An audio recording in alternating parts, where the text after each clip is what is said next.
We don't have any participants at this moment. So that's why I'm still quiet.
Hello, if you're just joining us, we're waiting a couple of minutes and letting everybody get into the program.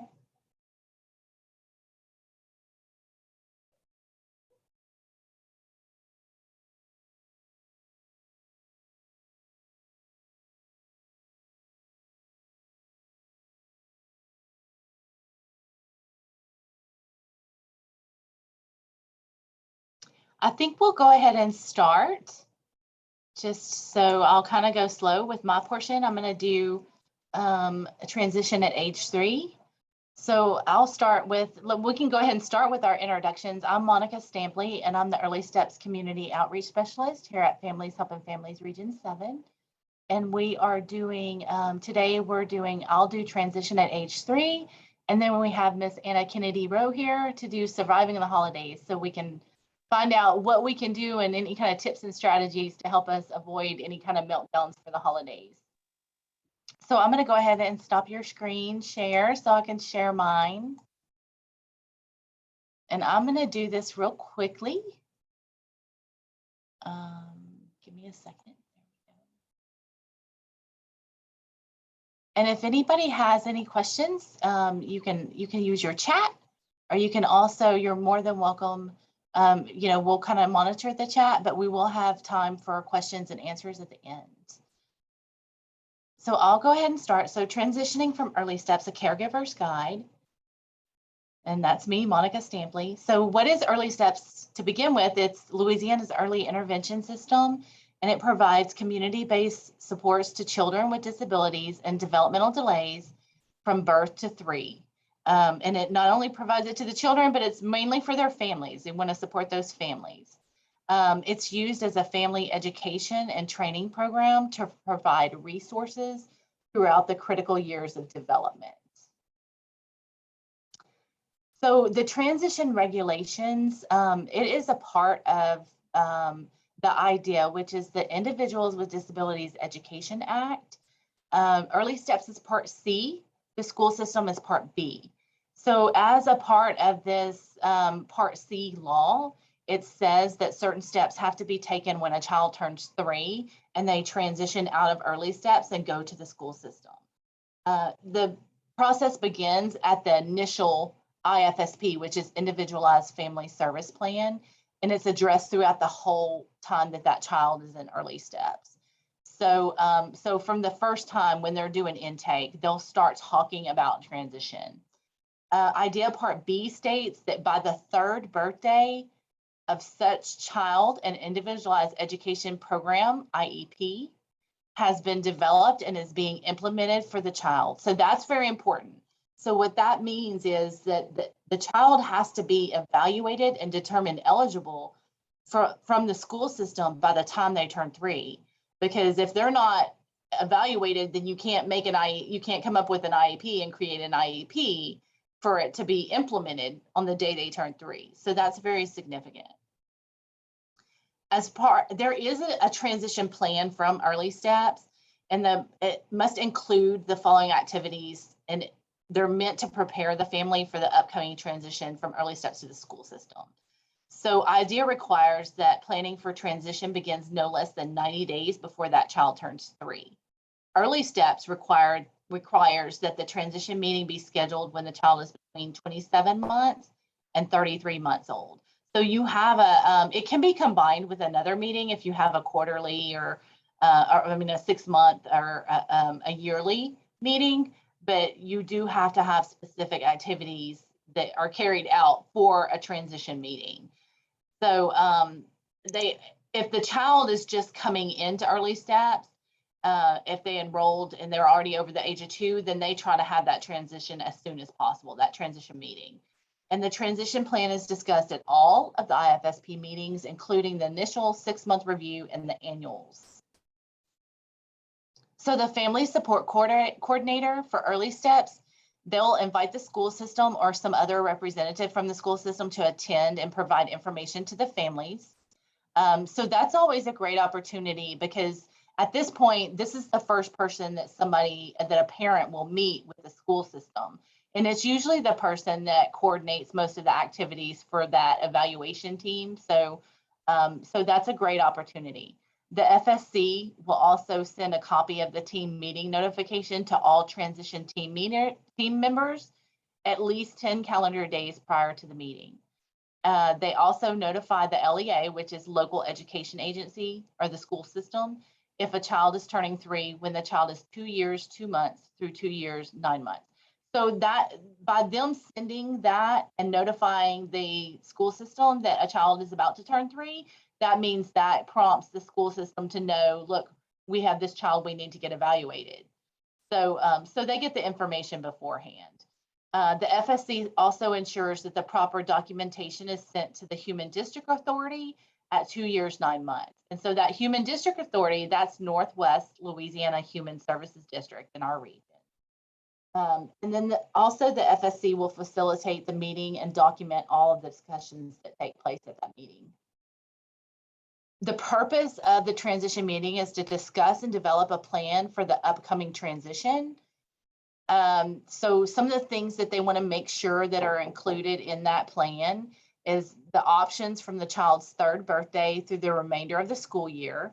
So when that child turns 3, like we've got some children that maybe are turning 3 in December. So what's going to happen? Will that child go to school in January until and go ahead and start then, or are they going to wait until next August to start? So that's going to be brought up, and sometimes that's dependent on space or available classrooms for these children to go to. A transition plan includes the steps to exit from Part C, which is early steps, which are developed at a transition conference. Sorry about that. Yeah. Sorry about that. I forgot. I'm not used to doing these in the afternoon. So people usually don't call me at work when I'm doing them. So, but the transition plan has to include the steps to exit from Part C. And any transition services that the IFSP team identifies as needed by the child and the family. And also must include, if the child is entering the school system, the discussion includes moving from an IFSP to an IEP. So I'm going to go over kind of 3 and 4 there. Transition services that the team may identify. One thing that might be is the team could discuss maybe the family, the parent visiting a classroom, maybe a potential classroom that this child might be going to, discussing that, or introducing, if you already know who the teacher is, maybe introducing that child to the teacher. A thing that they really like to use is an all about me booklet. So making sure that the family has that to where they can fill out and give that teacher that will be getting that child, giving them all the information they can on that child. So just things that could make the transition go smoother. And then moving from an IFSP to an IEP, I just want to kind of note about that is that IFSP and early steps, what your parent rights are, and an IFSP, the rights are that you have with that, and the way that the goals and everything's implemented in the systems, it's really preparing you for that IEP. It's preparing you for what your parent rights are in the school system too. So that's good to know. But then also knowing how it's going to be different, because with an IFSP that has family included in it. And so early steps, we support the entire family and the caregivers and everybody. The IEP is just going to be about education, academics, the individual education plan for that student. So I just wanted to note that. Some of the options that are discussed from exiting upon Part C. I like to talk about these because sometimes I'll get a call from a parent that their child's about to turn 3 and they're like, no, I don't want them to go to school. They're too young. And that's okay. They don't have to. So it really is up to the parent. They can choose what they think the best setting would be for that child, at least at this age, because they're not required until kindergarten to go to school, at least for right now. That may change. I think they might have passed a law or something with that. But so there are different options. That just because your child is eligible for the school system doesn't mean that they're going to be going to school every day or they're going to a classroom. Some schools or some parishes don't even have classrooms for 3-year-olds. I'm in Bossier Parish right now, and Bossier Parish doesn't necessarily have classrooms for 3-year-olds, but they still provide those supports and those the speech therapy, the therapies that are needed and required for a child. They still provide those in a natural environment. So they kind of continue to do what Early Steps was doing, where they send them to the home. But it is based on a different plan than what the IFSP was. So there are options. You could do that. You could have your child may go to school. There may not be a classroom available, so they would send somebody to the home. So that's an option. Pediatric day health centers. Those are for children that have medical needs. So it's an option for them to be able to go to a pediatric day health care. Homeschooling, where the parent is the teacher and they're enrolled in a program that could do that. An average preschool or a Head Start or child care center, which some of those might fall under our early childhood education programs that we have, where they might be able to be enrolled in some of those programs. You could do Mother's Day out programs. A lot more, this is happening a lot more. We have a lot more clinics in our area now that do ABA therapy, which is applied behavior analysis. So they have clinics, they have therapy centers where they have kids that kind of have like an ABA preschool program, and that's an option. And then there's anything else in the community that parent may want. You know, there are different options, but the thing is it didn't have to look one way. And even if it is something where they're going to school, it doesn't even have to look one way that way either. So like maybe you have a child that's only going 3 days a week, or maybe they're only going half days. So there's nothing, it's just whatever's going to benefit the child and be the best for the child academically too, you know, taking that into consideration, then they'll do that. So it is the family's responsibility to attend all Early Steps meetings anyways, but especially this transition meeting. The parents have to sign consent to release the child's information to the Human Services District and Authority, which, like I said before, that's Northwest Louisiana Human Services District here. It's also the parent's responsibility to call the Human Services District in the area as soon after transition. And actually that can be done before they turn 3, because they can start that at 2 years, 6 months if they wanted to. But you know, that's one thing, especially if you have a child that maybe either already has a medical diagnosis like Down syndrome or cerebral palsy, or even, you know, we do have 3-year-olds that have been diagnosed with autism. So especially if it's a child that has complex medical needs or a medical diagnosis, then they could go ahead and do their get their entry appointment for the Northwest Louisiana Human Services, which is OCDD services, which that's the Office for Citizens for Developmental Disabilities. But I believe that at this time they do send out letters, but a lot of times I'll talk to a parent and they never receive, like they probably didn't notice the letter or they didn't receive something. So so it's always a good idea just to go ahead and be proactive about that and go ahead and make an appointment. It's the parent's responsibility to attend the evaluation by the LEA for eligibility.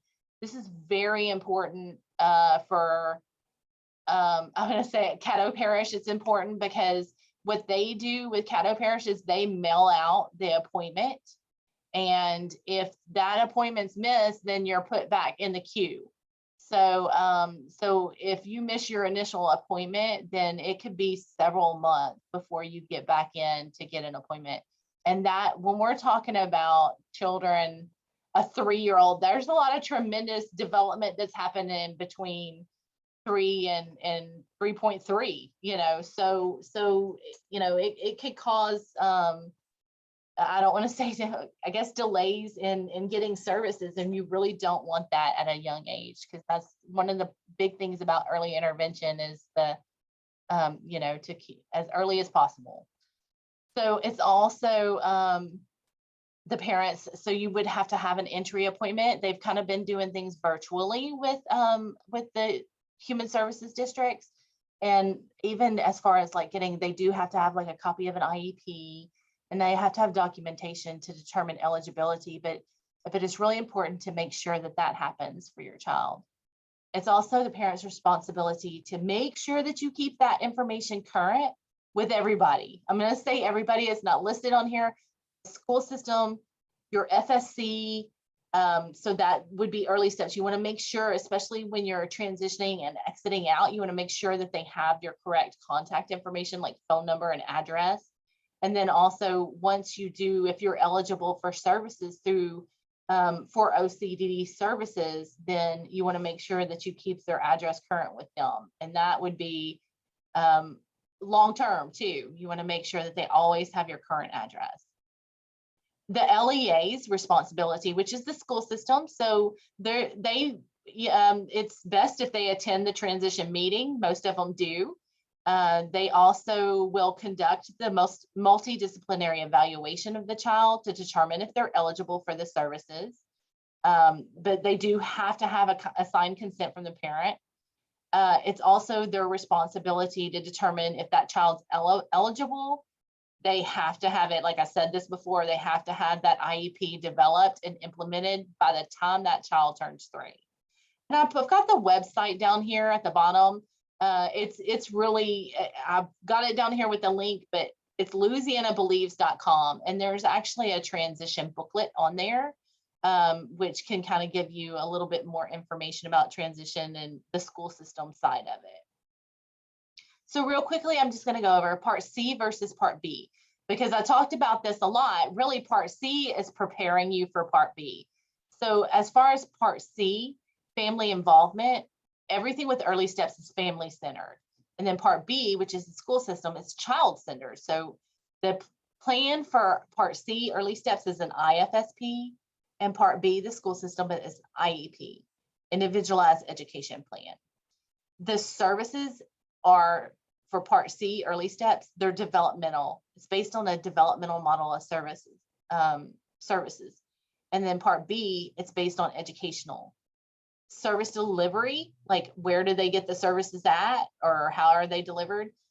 For early steps, it's considered natural environment. So if a child is in a child care center, then the person goes to there. Or if they're at grandma's house, then early steps goes to grandma's house. So wherever that child normally is during the day, that's where early steps provides that support for them. And then, of course, with the school system, it's a school. But like I said before, sometimes that's not always the case, because sometimes they may have somebody go to either, if a child is already in a child care center or go somewhere else, then the school can send the providers there too. So the Human Services District and Authority, which I said here is Northwest Louisiana Human Services District. They have waiver registry paperwork from early steps is received at 2 years, 6 months. And like I said before, you may receive a phone call or a letter. I think they typically send out letters from them, and that is confirming the receipt of your child's records. So they send you a letter when they get your child's name, and they reach out to try to schedule an entry appointment. So you have to attend, I said this before, you have to attend the entry appointment to complete the eligibility process.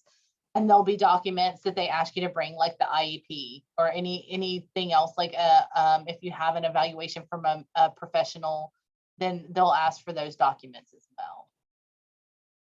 If for any reason a child exits early step before the age of 3 and they no longer have an active IFSP, the school system is not obligated to have an evaluation and an IEP in place by the child's 3rd birthday. if a child exits early steps before the age of 3, the family is responsible also for contacting the Human Services District or OCDD services. This says for the protected date, but sometimes there's different reasons why a child may not be still active at age 3. It doesn't necessarily mean that they're no longer eligible for services. Sometimes you have a child that'll exit early steps, like maybe they moved or there was no provider available, you know, some other kind of circumstance to where once they get into the school system, they're eligible, they're evaluated, and they're still eligible for services. Then the parents need to make sure that they're contacting OCDD.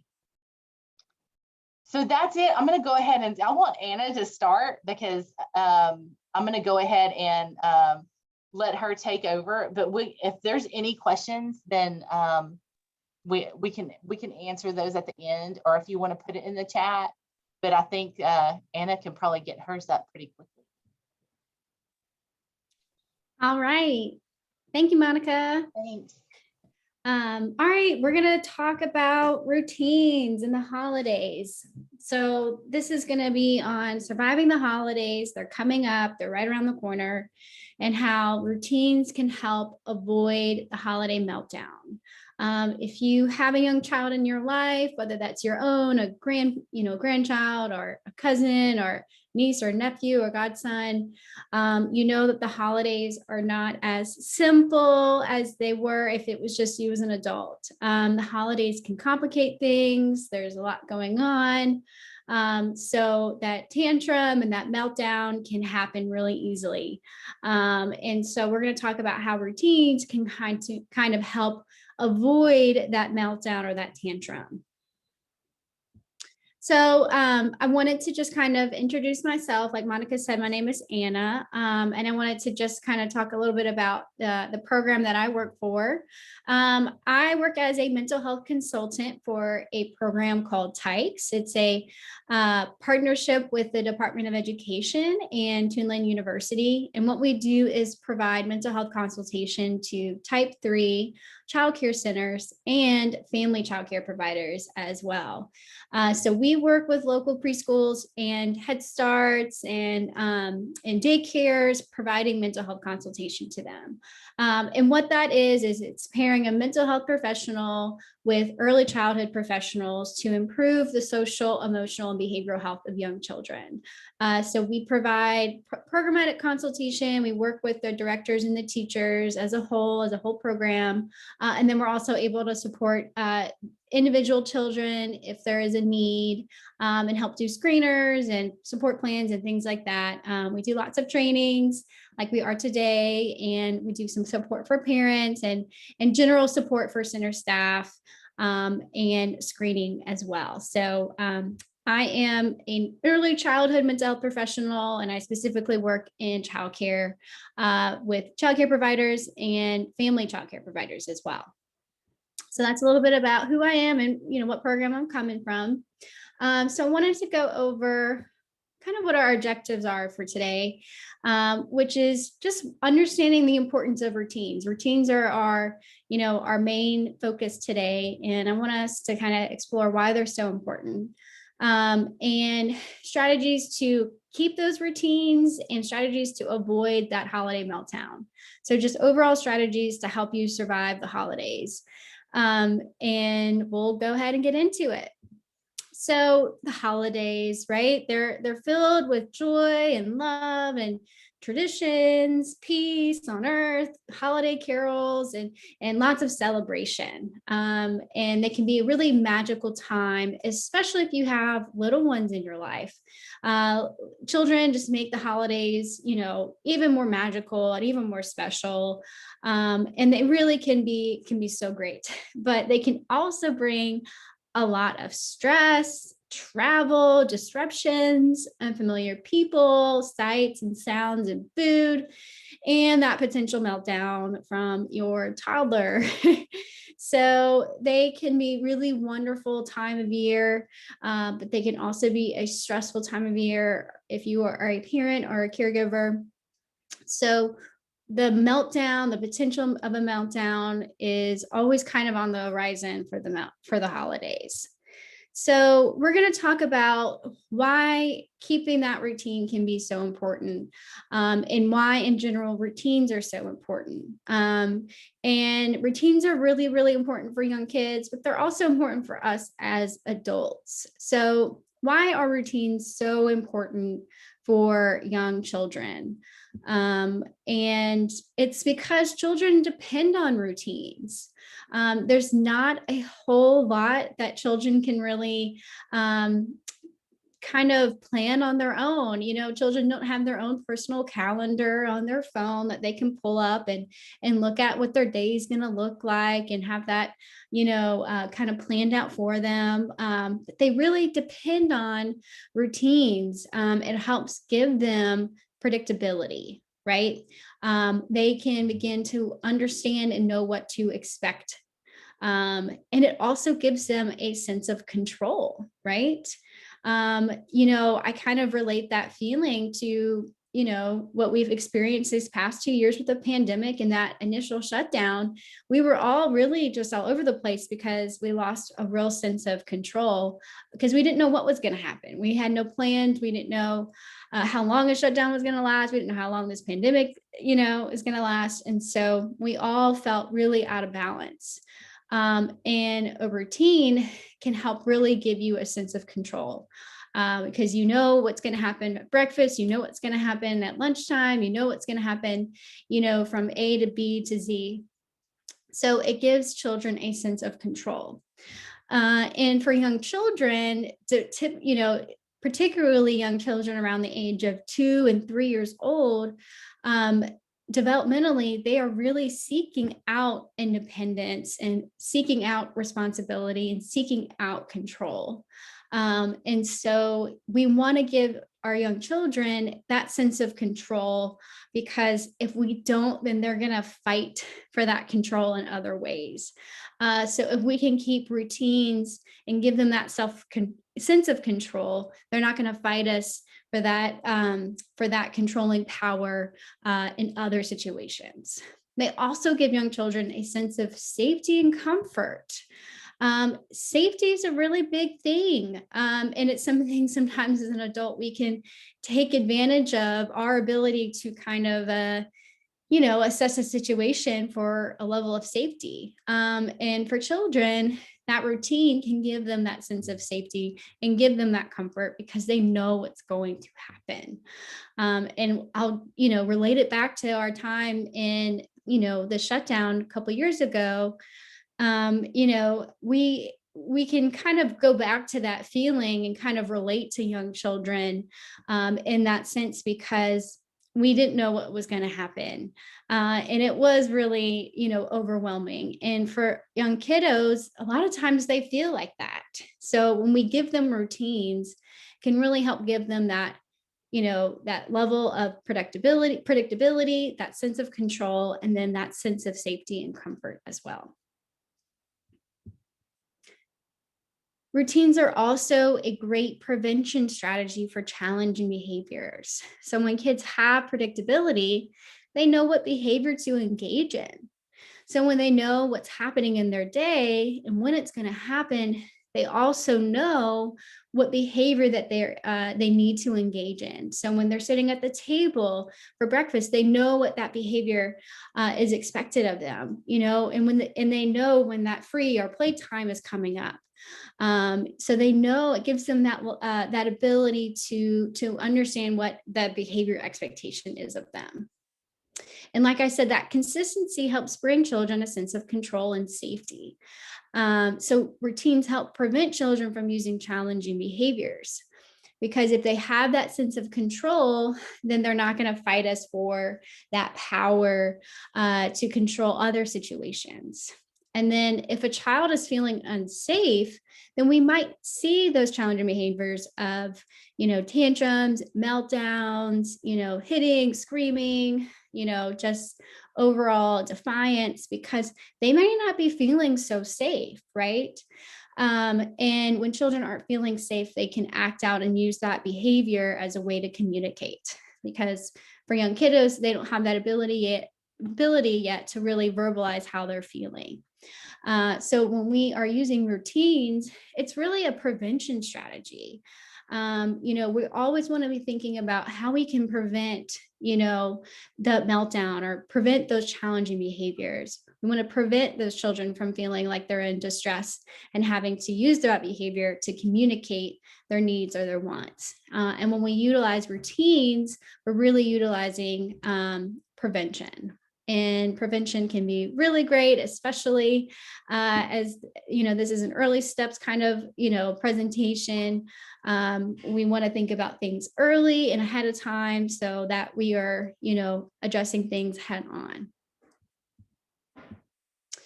So routines are great for all kids. Routines are great for all adults too.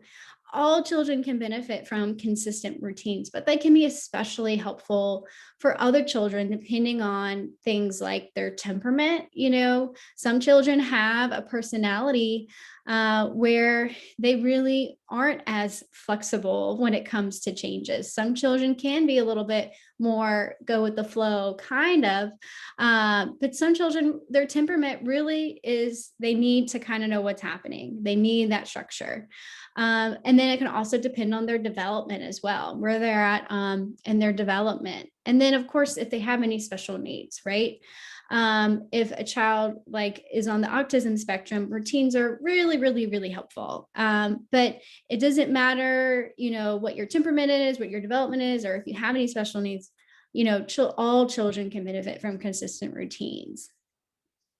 But they can be especially helpful, especially during a stressful time like the holidays. So to grandmother's house we go. I want to kind of take us there to wherever your holiday destination might be, whether that is grandma's house or whether that is your own house. Maybe you're having guests over, or, maybe you're spending some days somewhere and some days at home. But I want to just kind of take us there and just kind of imagine, what we have kind of in store for us, as we plan for the holiday season. And we are probably picturing, a flourish of new activities, new people. We might have new guests in our home that are disrupting things. We might be in an entirely new home and we're disrupting things. We might have older children at home with us when they're typically at school. And so that routine can really get wrecked, right? And what your Monday through Friday looks like is going to be different. So it's really easy to kind of throw out, the daily routine because you may not be getting up and going to, school. You might be waking up in a new house. You might be waking up to new guests in your home. So it's easy to kind of throw out that routine, but we want to try to not completely throw it out, right? Just because our environment is looking a little different right now, doesn't mean we need to throw out everything. So we want to try to keep that routine as much as we can. And we're going to talk some more about that. But I wanted to just kind of take us to grandma's house just so we can kind of picture what it's going to look like and what we might be planning for.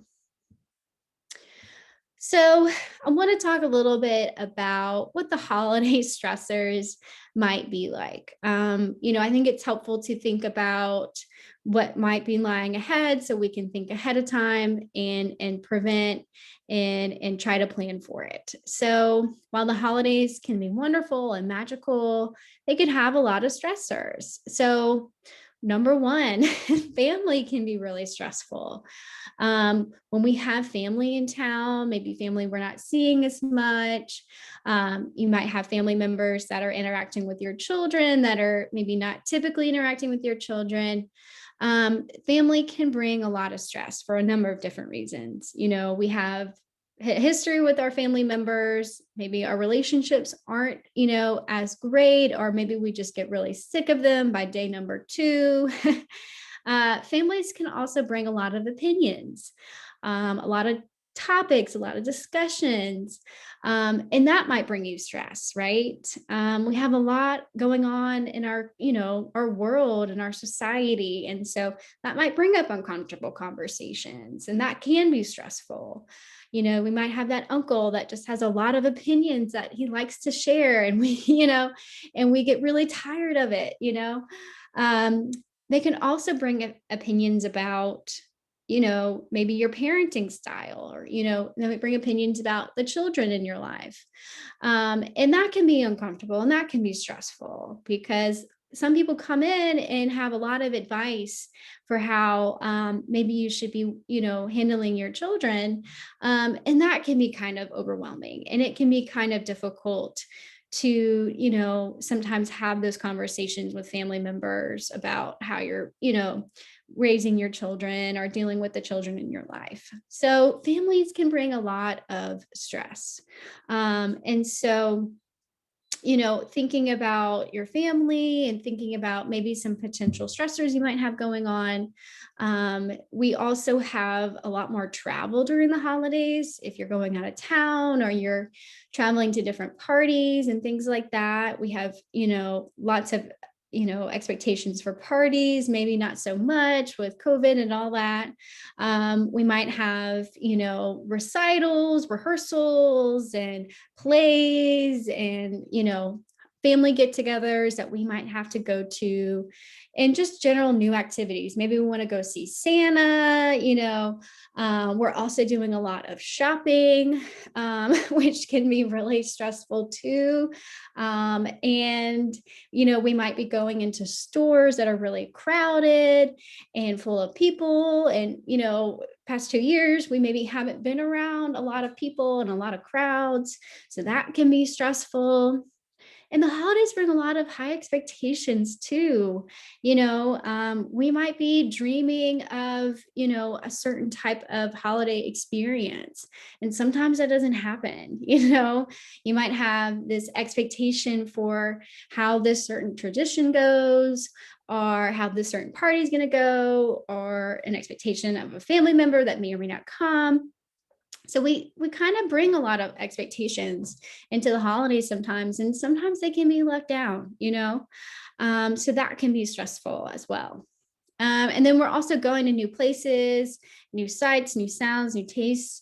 And, we may not be used to that so much, particularly if we're going into a big crowd. I recently went down to Natchitoches for, to see the Christmas lights and the fireworks, and oh my goodness, there were a ton of people, and I was not expecting that. And so it was kind of overwhelming because I hadn't been around that many people. And so we might be going into situations like that. And then we are having, like we talked about, those routine disruptions as well. So the holidays bring a lot of different stressors. So what are some of those specific strategies to avoid that holiday meltdown? And number one is just really, when possible, try to keep key aspects to your routine, and really try to preserve those major routine activities that you might have in your day. So for an example, you might want to really try to keep that nap time at that same time that you're doing it every day, or the same time they might be doing it at school. And same goes with bedtime. Lunch might look a little bit different. Breakfast might look a little bit different. But some of those major kind of, routine activities, if we can maybe keep those at a same time or a similar time, that can be really, really helpful, right? Because that child can really rely on that nap. And if that nap gets delayed an hour or two, we might have that meltdown, right? Or even that bedtime. We still want them to get that full hours, full 10 hours, 12 hours of sleep that they're trying to get at night. And another part of that too is that you might have to set some boundaries with family if needed. So you might need to let Uncle Randy know that, no, we have to leave, it's time for Monica to take her nap. And so that can be difficult. But it is okay to set that boundary, because you know that you're doing what's best for your child, and that nap time and that bedtime or that lunchtime being at that same time is really helpful for your kiddo, and is really helping everybody from avoiding having a toddler meltdown. And if that routine is different, try to weave in some familiar things. So if they are in a different home that weekend, try to bring in some of those, those key things that are part of their routine, maybe that blanket that they sleep with at nap time, or that pillow. Or if y'all usually eat eggs in the morning for breakfast, try to, have eggs for breakfast in the morning. If, they're greeted in a certain way every morning with a hug, a kiss, try to weave in some of those familiar things in their routine, so that routine disruption isn't completely, completely out of the blue for them. But really try to keep those key aspects to your routine. And it can be really helpful in avoiding, a major meltdown. And another, great strategy is, we are going to have changes to our routines. There's going to be new things added to the schedule, new things added to the day. So it can be really help them to prep those children for those changes.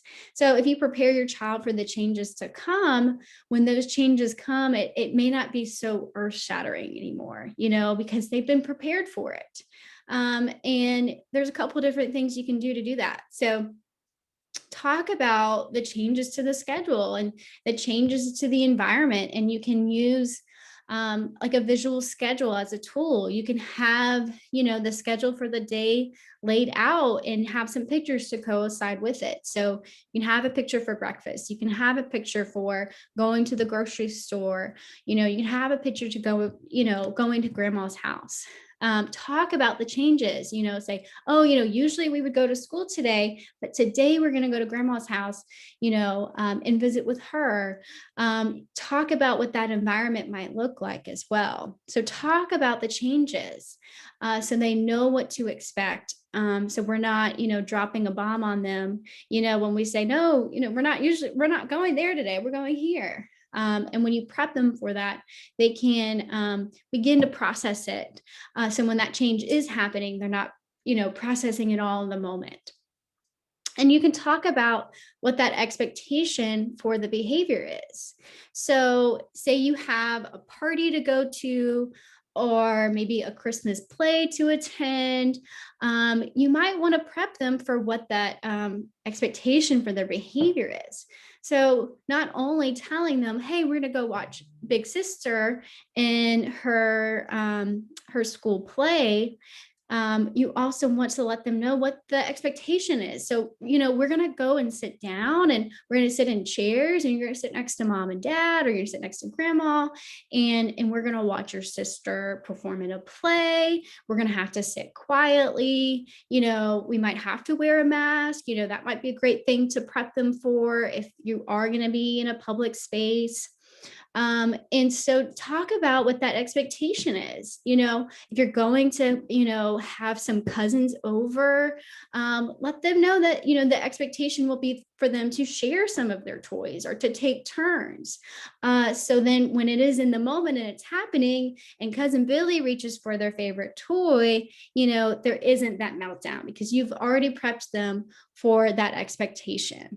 And they still might have some trouble with it. And that's okay. Turn taking and sharing is not super easy and not, really possible for 2-year-olds and 3-year-olds at times. But you let them know ahead of time, right? They already had that idea in their head that it was coming. So it wasn't so earth-shattering, and you can really help work them through that. So describe all the activities and all the plans with as much detail as you can without overwhelming them, right? And keeping it simple with their language is also great as well. You might even want to look back on to pictures to remind them of what maybe those past celebrations or past traditions that you do look like. So, pull up the iPad and pull up your phone and look at maybe pictures of grandma's house and, talk about it and try to bring back some memories and, try to bring back maybe some of the happy memories so that they can see, oh, wait, grandma's house is fun. We did do that. That was fun. That was nice. And then so when they are in grandma's house, it's more fresh on their mind because they are young children and, their brains are really developing. So it can be nice to have that refresher. And books are also a really great tool to use when prepping children about the holidays. There's a lot of great Christmas books, a lot of great storybooks and picture books. So you can use those to kind of to show and to let them know, look, we're going to decorate the tree like they are in this book, or, we're going to go to the store like they are in this book, and use that to tie in the things that you will be doing. Also, if it can be really helpful to get them involved in the upcoming, celebrations or traditions, and you can really make it fun. So if you are having that disruption and you are traveling or cooking, you're having people over for dinner, it can be really helpful to keep them involved in that process. So if you're packing for that holiday trip, have them help you pack, and you can talk about, what the trip is going to look like and what you might need. Yeah, we're going to pack your raincoat because it might be raining, and we're going to be walking outside and we're going to be doing this, and we're going to be doing that. And you can make it fun, and so they are going to begin to associate, that disruption in their routine with something that is fun, right? Because you've already gotten them involved, you're making them feel a part of the process. Because a lot of times we just string children along onto what we're doing, and they're not as involved, right? But when people feel involved, they're more likely to go along with it, right? They're going to enjoy that experience much, a lot more if they're involved in that process. If you're cooking, have them, help you with small tasks, stirring or, washing some dishes, even setting the dinner table, even just small little things. Other examples are decorating or wrapping gifts. And when you give a child a job, it gives them that sense of control and independence, right? We've been talking about control and independence. And this can be especially helpful when there is so much out of their control, so if there are going to be a ton of disruptions, they are going to be feeling out of whack, out of control. And when you give them a responsibility, a job, something for them to do, it can give them that sense of control and independence. And like we said, if we can give them that control and independence in appropriate ways, then they're not going to fight it in moments when it may not be so important or appropriate. When we do need to get them in the car and, out of the house, or get them in the car to go back to the house. When we give them that sense of control and independence, it's, preventing them from fighting for it in other situations. Another, great strategy to have, or, kind of a tip to be thinking about, is to carve out some quiet time or have a space, kind of available and ready to go for a child when they do potentially have that meltdown. So when you're thinking about planning your day, think about maybe planning, 10 minutes for them to just kind of reset, right? The holidays are really overwhelming, sensory overload. So it could be helpful to carve out some time to reset. Carve out some time to reset for the child and for yourself even. And then be prepared to create maybe a calming space wherever you are. So if you're planning ahead, if you're going to grandma's house, think about maybe a space where you can let the child know that if they're feeling overwhelmed, they can come here, they can rest, they can maybe, squish on their favorite stuffed animal or a sensory bottle or a sensory toy, something that can maybe help calm them down. And you can use tools that are maybe typically helpful for you, but a place where that child can go to regulate, because, Uncle Randy can, be maybe overwhelming and they might need to seek refuge somewhere else, right? So when you're planning, think about maybe where that potential space can be, or where that potential time for them could be in that, in that busy day that you might have planned. And then we want to be clear, right? We want to give clear warnings and clear directions for our transition. So if we have a busy day planned, that means we're going to have lots of transitions. And so we want to be clear and direct about those transitions and when they're happening. So, Monica, it's time to go to grandma's. We're going to walk to the car. Instead of, as you're trying to busily leave the house and you say, hey, you want to go to grandma's? They're going to tell you, no, I don't, and so we want to be direct with children, and we want to give them those clear directions. And, sometimes we can think our directions are clear, but really try to think about, young children and how their brains are working right now. They're still developing, they're still very young. And so when we can be as clear as possible, that is the best for children. And we also want to make sure we have their attention when we are giving those directions. So it can be helpful to make sure you go up to the child, get down to their level, tap them on the shoulder, and speak in a calm voice and let them know what the directions are, or when that transition is coming. It can also be helpful to give those staggered warnings before big transitions, or before big transitions where you feel like they might struggle trying to leave. So if they're cleaning, if they're playing with their cousins or playing with toys, we want to give them ample time to understand that they are going to have to clean up. So you can say, in 10 minutes, we're going to clean up the toys and say goodbye to our cousins, and continue to give them those warnings up until that point. That can be helpful, so that whenever it's time to say clean up, it's not so earth-shattering, right? It's like that prepping. We want to give them that time to understand that that transition is coming. And then when we can, let's provide choices, because giving choices can be a really powerful tool in preventing challenging behavior, because like we said, it gives them that sense of control, right? That's kind of the little bit of the underlining theme here, is giving them that sense of control. So offer choices that help you reach a goal. Do you want to get dressed by yourself, or do you want help? Do you want to have, do you want to have your blue stuffed animal as we go in the car, or do you want your orange stuffed animal as we go in the car?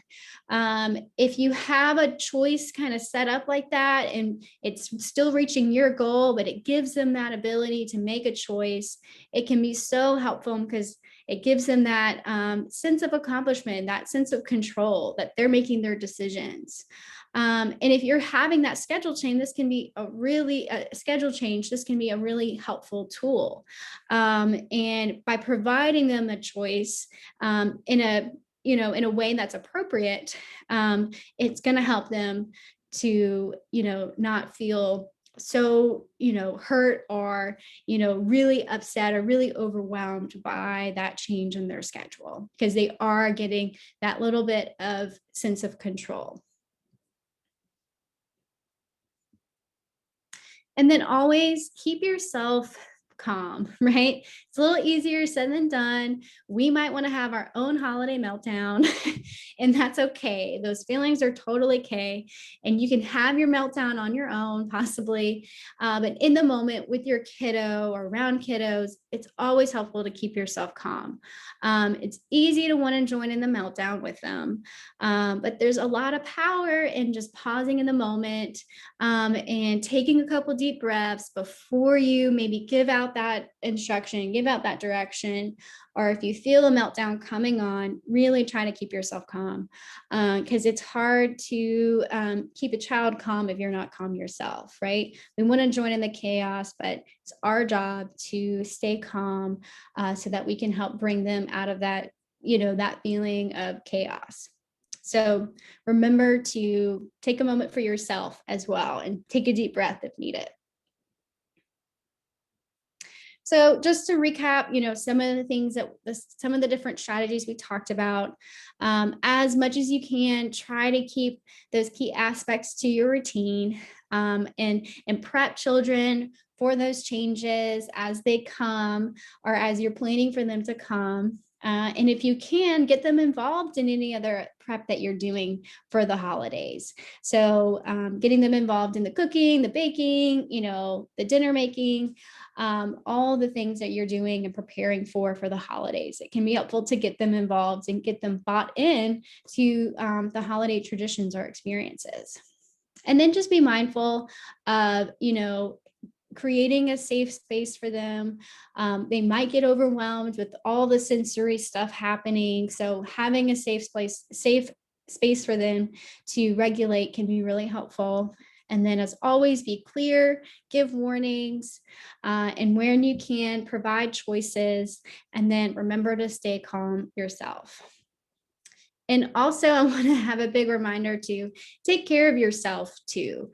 The holidays are stressful, like we talked about. So you might also, really benefit from keeping a routine too, right? I know during the lockdown and everything, working from home, I completely lost my routine and I was, not doing well. So I really had to really stick and create my own routine to help me get through the day, right? And so routines are, they're great for kids and they're also great for us because, it gives us those same things of predictability, control, safety, comfort, something to rely on, when it's a season of so much change and so much, activities and traditions and things like that.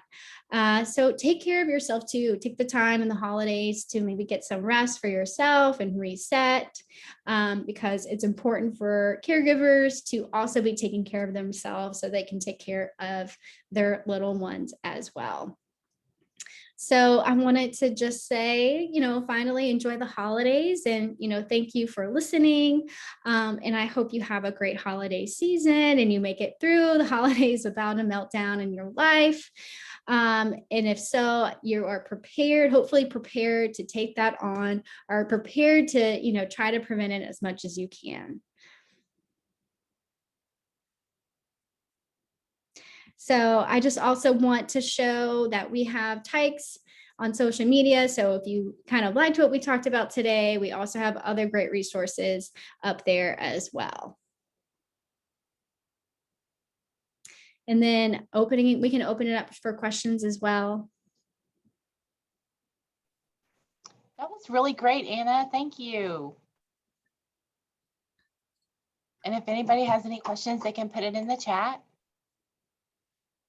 Or if they had questions about the transition, the early steps transition. Give them a few minutes. I know me, I always have to fumble to get the chat open and type a question. Yeah.